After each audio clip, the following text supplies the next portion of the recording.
Well, here we are with Mr. Paul Purvis Vickers. Is that right? That is right. Paul Purvis Vickers.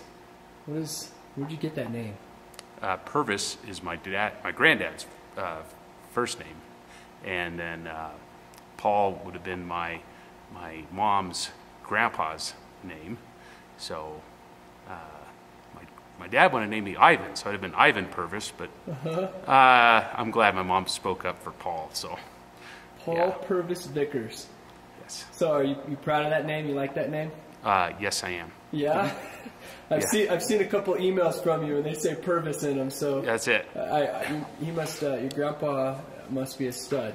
Yeah, he's a legend and been around here forever. And then, well, Purvis actually, well, in college, unfortunately, they put it in the phone book as Paul Purvis Vickers, and ended up, well, you can imagine as an athlete, the nicknames that came of that. So, Perv was my nickname. So, anyway, that stuck with me, and still, my buddies still call me that. Well, let's not call you Perv, okay? Okay, that's fine. We'll just call you Paul. That's good. But, you know, behind you, we have a baptism pool right here on the stage. And the reason I think this is real fitting is we talk about Paul Purvis Vickers. But in a very real sense, this weekend, here today, you're going to get baptized.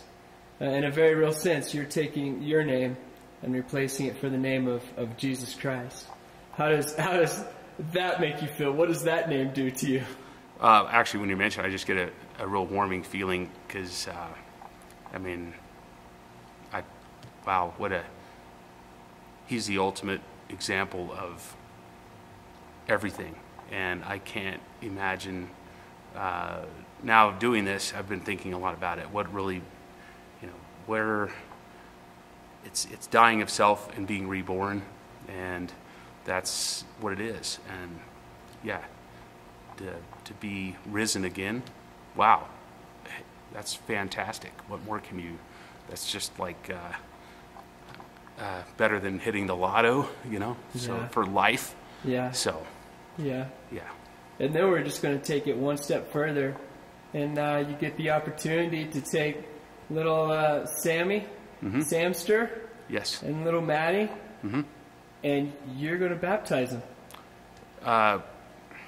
You know, it's kind of a thing there that when Madison, and I can't thank enough the church for what they've done for my children in terms of, you know, helping them with the foundation and getting that in their hearts, because Madison professed a few years ago that she was ready to accept Christ in her life, and then Sammy, about a month ago, was ready to do it himself. And when I found out that, you know, Sammy was on board, and I hadn't ever, well, other than being baptized or christened as a little monkey, to do it with my own children and baptize them, it's what better example, or not example, but more just being there to be party to that is absolutely one of the greatest honors as a father. Absolutely. So, yeah. You know, it's kind of like riding a bicycle, teaching your kid to ride a bike. It's like, okay, they're getting it, you know. Yeah. And now that they're ready to accept Christ in their life, and that's just I mean, it's fantastic. Doesn't even do it. It's just absolutely. It's one of the best things you can ask as a father. Absolutely. Yeah. Well, we're proud of you guys. We're going to be praying for you. But what an honor that we get to be part of this with you today. And so, everyone, if you would, just before the Vickers, the entire family, give them a round of applause. Let them know how much you love them. And we're excited to be on this journey with you. Thank you, Paul. Thanks. Bye-bye. Bye.